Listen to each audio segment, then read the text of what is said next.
Dum, dum, dum, dum, dum, dum, dum. Hey everybody, welcome again to another episode of Just for Fun Reviews. I'm your host, Azzy, and with me as always is my boy Roy. And today we're going to be giving our final review for Stranger Things Season 4. Volume 2. Volume 2, yes. But effectively, this is going to be the review for the entire season, where before, if you saw, we did like a review in progress.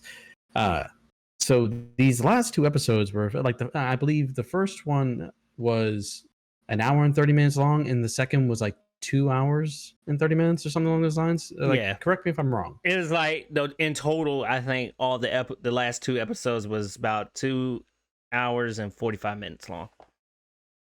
So 3 hours. By the 3 way, hours. By the way, this is just going to be our spoiler thoughts, and it's going to be a random stream of consciousness. If you haven't seen the final two episodes of Stranger Things or the entire fourth season, by all means, please watch it. Come back, see what the hell we got to say about it. But overall, before we even jump into just random bits and pieces we like or we didn't like, what did you think about the last two episodes? Oh, I loved it. I actually felt like here we go again. He said he loved it. He loved it, man. It was the best. It was the best finale ever in a TV series so far. I was. If you would let me fucking finish, I would have. You never let me fucking finish. If you let me fucking finish.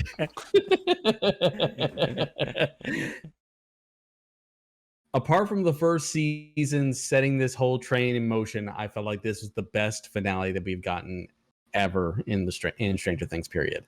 And I'm just so very I'm so very excited for season 5, however long it takes for it to actually come out. Probably 2 more years. 2 more years we got to go, man. And let's hope it's 2 years. They were saying 3. I heard 3. Oh. Yeah. Not like this. Not like this. But the thing that gets me is you think that they would have recorded shot and recorded these seasons kind of back to back, sort of like the Lord of the Rings, where they shot all 3 movies basically interspersed and mixed amongst each other. So there wasn't such a massive gap, or they didn't have to worry about like the kids going through puberty. Mm-hmm.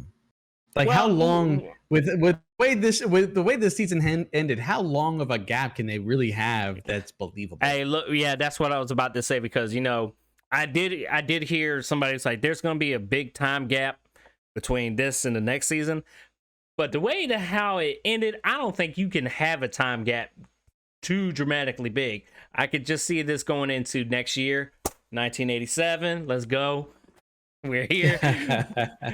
so yeah.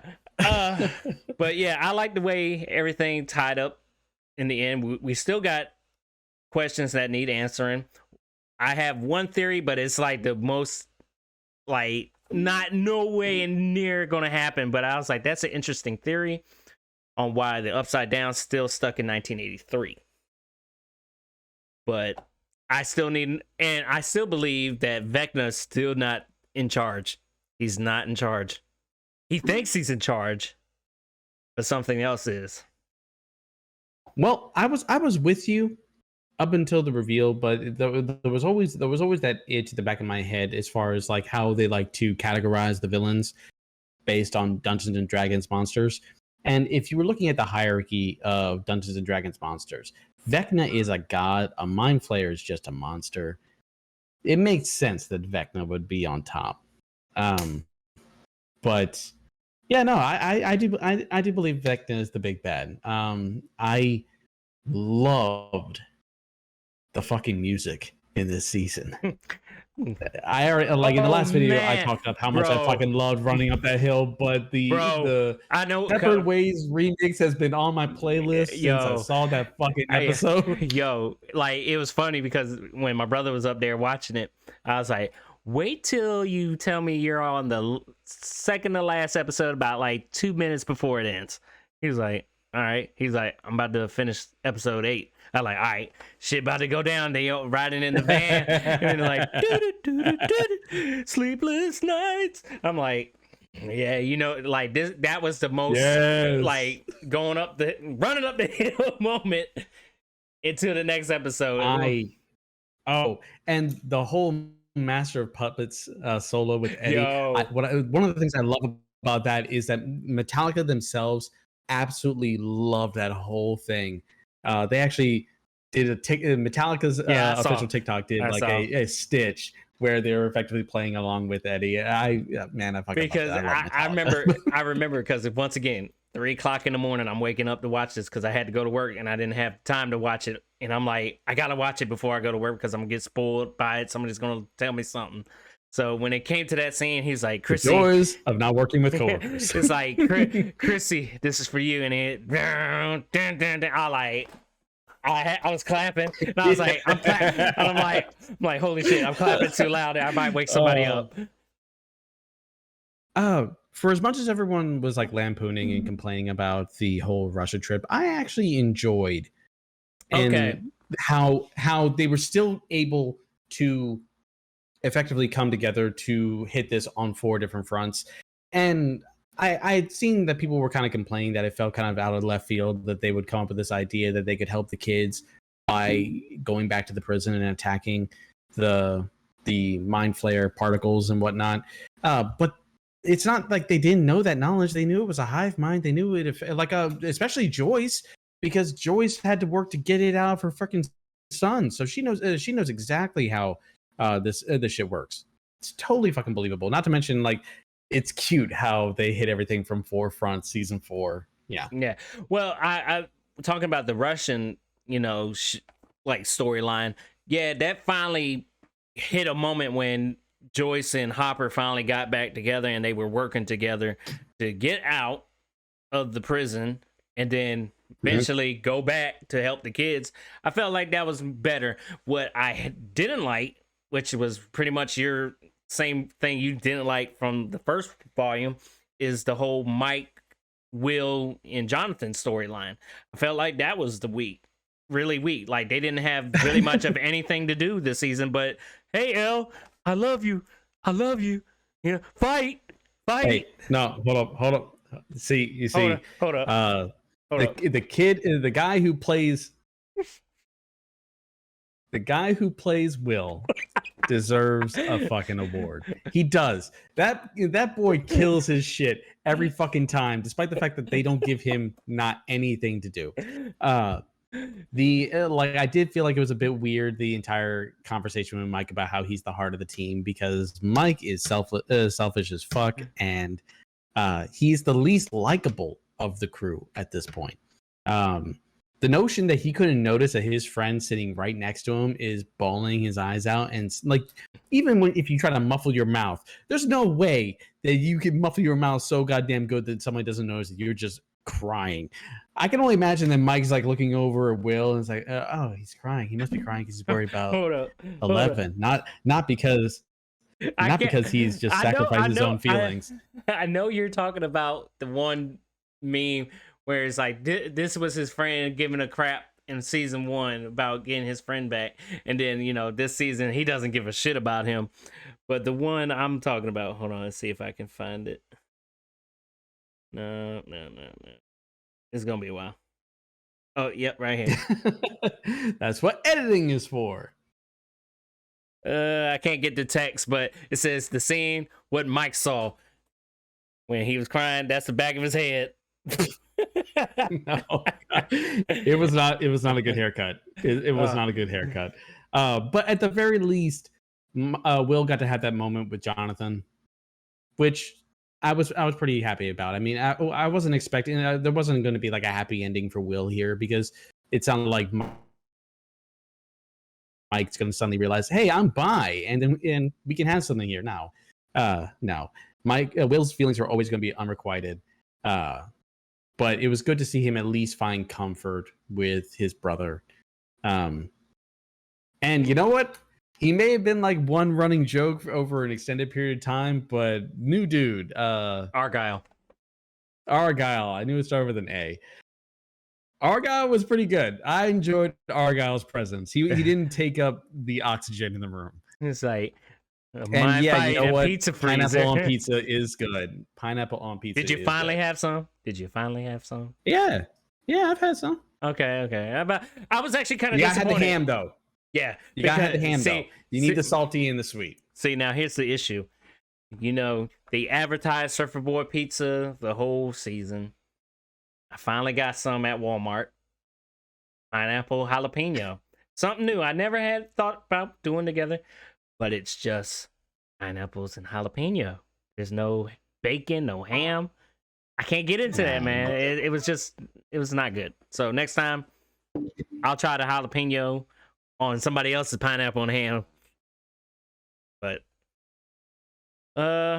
what about Max? What about Max? What's happening with Max?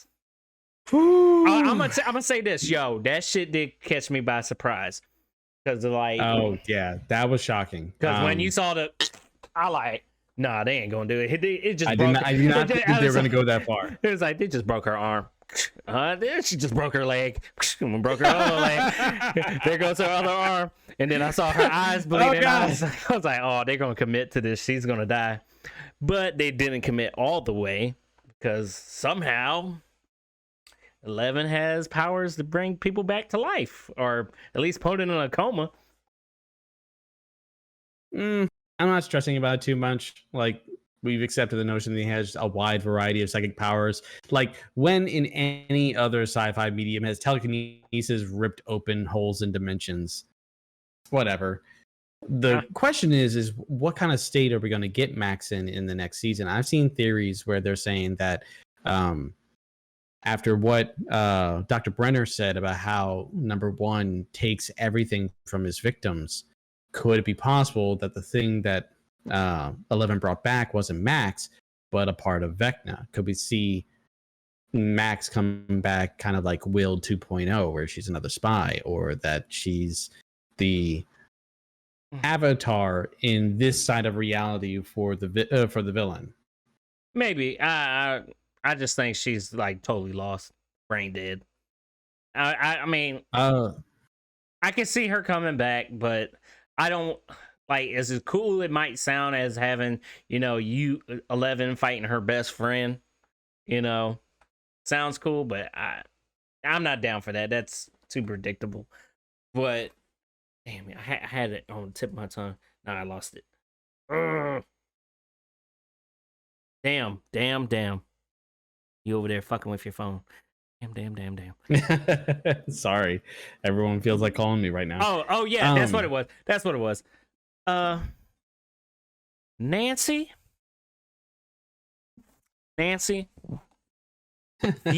you've been the top dog throughout most of this series. You never miss. But when you goddamn that close to Vecna's fucking face, you better shoot him in the goddamn head, not in no damn chest. The shotgun was sawed off. It reduces accuracy, increases power, but yeah, I mean, we knew you he wasn't. You shot him 3 times. You shot him 3 times. Come on now. But what was really on my mind in that scene? Yeah, what was really on my mind in that scene? I was like, I hope they don't do a Terminator 2 where she, you know, Sarah Connor unloading the shotgun and then the last shot, click, and it doesn't get the shot in the Vecna's like, you know. But yeah, how do you feel about them stretching out the will they won't they with Nancy and Steve? Because it's very obvious that Nancy and Jonathan is not going to work out. And at this point, they're basically Ross and Rachel from Friends. These motherfuckers, they're lying ass. They lying at the end of the season. It's like, are we okay? Yeah. And not only that, is like, it was clearly, you know, Nancy is still having things for Steve, because Steve is almost always MVP. Well, when they're boarding up the wood on the window, Jonathan was like, "I'm sorry I couldn't be here," and Nancy's like, "Well, I'm kind of glad you weren't, because you would have heard all the stuff me and Steve were talking about." Like 6 kids in a Winnebago, and I was there.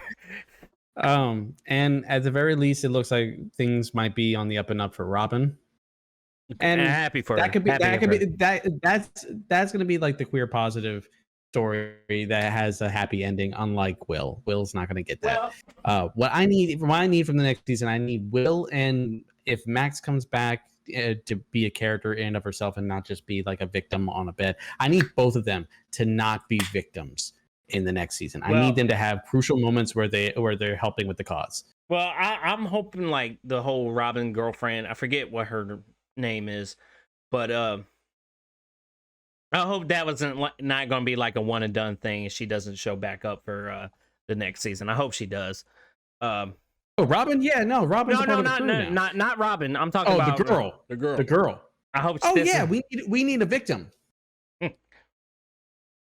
But I mean, I feel like an idiot for not noticing it, but Stranger Things bring in a lovable extra just to make us fall in love with them and kill them. Yeah. By the way, R.I.P. To Eddie. Gotta love him, man. God, Eddie was the best, man. Yo, look, because it's funny. We were talking about Thor: Love and Thunder didn't make us cry, but damn, that scene made me cry. I was like, I didn't run this time, did I? I'm like, you son of a bitch. And bad enough because I'm listening to Coheed and Cambria. So fucking cool too. Like when he was holding the shield against like the bats that they were charging at him. When he was like strikes. In like the cyclone, when he was in the cyclone of demo bats, and he would cut down a couple of them. He did a Wonder Woman move when they all rushed him, and he put his shield on. He's like, ah. And one of the things that I like about it is that it didn't feel like it was pointless. Because I'm sure if you thought about it, you could think of some movies where like a character sacrifices himself and it doesn't feel like it was necessary. Had they both escaped through the portal, nothing would have stopped the Demobats from following them, which just meant that Dustin would have died too. Yeah. So Eddie had to hold the line. Somebody had to. He said, I'm going to buy y'all more time. I'm going to buy him more time. That's what he said. He weird himself out. He pulled a page out of Sean Bean. Sean Bean's his name. Sean Bean's book. Yeah, but it's sad because now what is funny because Millie Bobby Brown in an interview said that the Duffer Brothers need to be like Game of Thrones and start killing off these characters. Stop wussing out, start killing. Now, some people are like, no, you don't need to do that. I agree that I'm with Millie on this one. Y'all need to start killing these kids. No offense. You got to, like, unless you're going to plan on killing a whole bunch of these kids in the last season, I could see Mike, Will, and that's it. You see? Just kill them fuckers. No. I don't know. Will has done his part being the victim. We do not need Will to ever be the victim again. But and I was thoroughly in the camp prior to these 2 episodes coming out that Mike was going to die, just based off of what we saw in the trailer. But he ain't doing anything. I feel like we've been desensitized to character deaths. Well, so every story nowadays that we kind of accept this idea that it's adult or that is very popular with adults, especially thanks to Game of Thrones. We always have this sensibility in our minds that somebody has to die, otherwise we can't take it seriously. Well, I mean, and characters died. We fell in love with Eddie. Yeah, I get the idea that a lot of these characters feel invincible, but Max wasn't invincible. Yeah, but those characters are not like the main part of the group. Like Eddie was like the closest that came close to the main group. But with the previous seasons, you had Barb get killed. Okay. Yep. You had Bob get killed. And I forget, I can't remember the Russian's guy name from season 3. Season 3 also season 3 it wasn't the Russian guy. You're talking about like the Russian scientist. Hopper called him Smirnoff. Thinking you were talking about. He called him Smirnoff. Yeah, I thought you were talking about the Terminator guy at first. But no, they killed him off too. But what's his name? Motherfucking name. Dude with glasses, reporter guy. Oh, Murray. Murray. I loved Murray. Murray. I liked him when he burned the fucking Demodogs in the Demigorgon. It's like, hey, assholes. And he just blew him away. But I love Murray. But that scene right after that, where Hopper fought the Demigorgon with the sword, which, by the way, I think it was from, I don't know, was it Master of the Universe or Conan? That sword was a replica. That looked like Conan's sword, I believe. Okay. Or you could be right. It could be Masters of the Universe. Can't remember. But it took me a second to remember that when they put them in the pit against the Demogorgon, they had like a case with a bunch of melee weapons. Because for a hot second, I'm like, where the fuck you get a sword? I said the same thing. I was like, wait a minute, where did that sword just... When the fucking shit just rose up out of the ground, it's like, I have the power or something. I'm like, I don't know. But it did click, and I was like, oh yeah, they did have a whole bunch of weapons. You know, maybe this was left in the last fight, you know. But in that same vein, I'm not dissatisfied if someone in what is like the core cast doesn't get killed in each season. I'm okay with that. I'm all right. But the directors, the Duffer Brothers, shouldn't be cheeky about it. Prior to the season coming out, they specifically said that 5 characters were going to die in this season, which is what set that train in motion to begin with. That's why everybody was sitting there waiting and looking for one of these main characters' death. And technically, if you look at it, 6 characters died in this season, but only one of them was a character that we actually gave a shit about. Like they introduced characters. Papa. I cried. I ain't gonna lie. I cried during that scene, man. Even though I know he's a piece of shit, I was like, damn. I'm not sure if he's dead. He's dead. Forget him. He's gone. No, I'm not saying that because I want him to come back. I'm not sure he's dead, literally because we don't see his last moments. She leaves him there for dead. But it's kind of like the Hound from Game of Thrones. It's like, he should probably be dead right here. But we didn't see that moment where he breathes his last breath or his eyes roll back in his head or anything like that, or he goes still. 11 just says bye and then leaves. And we're, again, supposed to assume that he died from his injuries. I mean, there was a nice shot where he looked at them driving off and he rolled back over and a pan zoom out, him dead. Right there, I don't know how much. I don't know how dead can you be. Getting tackled by a Demogorgon didn't fucking stop him. Which so shocked they didn't reveal how he got away from that. What it turns out is that they don't like garlic, and he just smears himself on it. But but I'm gonna say this: if this next season does take place in 1987, I need the last fight. That if it's Vecna or whoever, Big Baddie and 11 and the kids, like that's what I really want to see. I want to see the kids all together, the main group, the original group, Dustin, Lucas, Mike, Will, and 11, all together fighting this big ass monster. And the theme from the Lost Boys comes on. Cry Little Sister. That'd be so fucking dope. Before we get out of this, Lucas, though, the guy who played Lucas again was also selling it, man. He sold that last scene, man. He sold that shit. He did. Yes, he did. I can't do it. I can't do it. Dude, Erica was also just like, we always need more Erica. Erica is just critical hit. oh yeah. By the way, thank God Jason got bodied. He got halved. Thank God.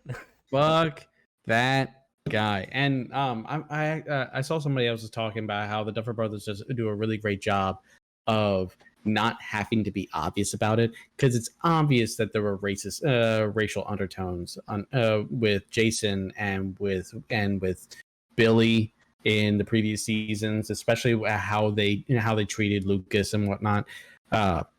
So yeah. Stoking the fucking satanic panic, trying to get the entire town hunting for some fucking kids.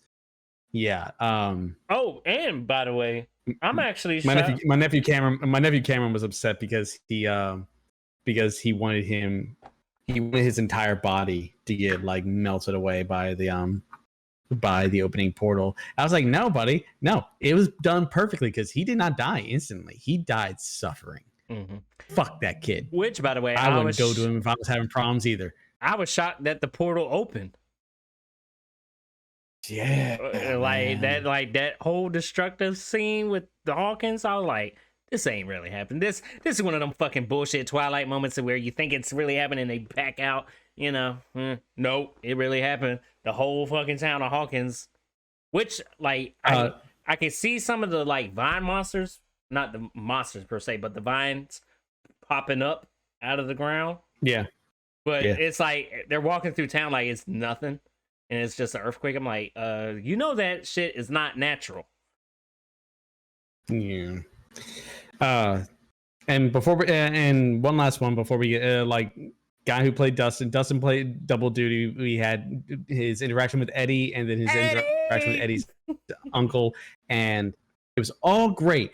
Only one thing I would say about it though was I think it would have been better or made more sense had he told his uncle not that Eddie was trying to save the town. Because if I was in that uncle's shoes, despite grieving, I would look over at this kid saying, "What the fuck are you talking about? It was an earthquake," and would have just said that Eddie saved me from the earthquake. Had he not done that, I would have died, and that would have still made Eddie a hero. Everything else about the story and the explanation would have been the same, except the notion that Eddie was trying to save the town. It's like you're missing a lot of facts there to make that story make sense, dude. Whatever. But overall, I would give this season a 9. I felt like I would give it a 10 out of 10, but the Will, Mike, Jonathan story arc, that was kind of like, I felt like they were underutilized this season. Mike is not the same character you saw the first 2 seasons. Not even in season 3, he wasn't even the same. Mike? It's funny that the majority of his plot was around the majority of his story, his through line was the notion that he was worried that 11 wouldn't need him anymore. And me, I'm worried that the plot doesn't need him anymore. Like they need not to mention it's like he's like there's not a lot redeeming about him right now. So best of luck on that. Hopefully, well, like I said, I didn't necessarily have a problem with him until these last 2 seasons. But yeah, I would agree with your entire sentiment. I think 9 is a good rating for it. It was really fucking good. The climax was amazing, and like I'll remember it, god damn it, forever.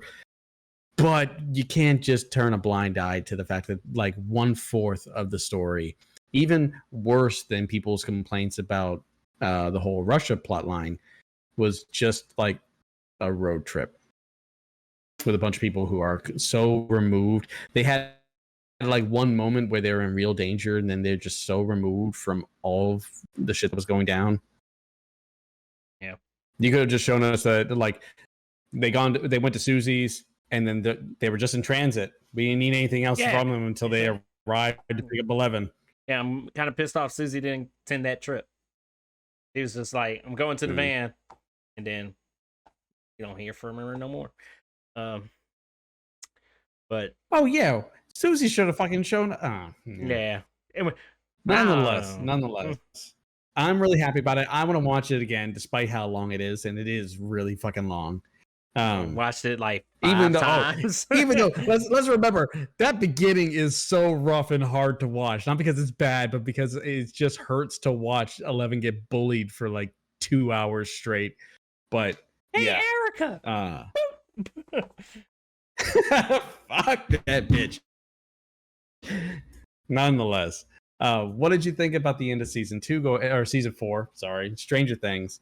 Drop your comment down below, and we will catch you guys next time. Thank you so much for watching. Peace. Deuces. No Vector this time.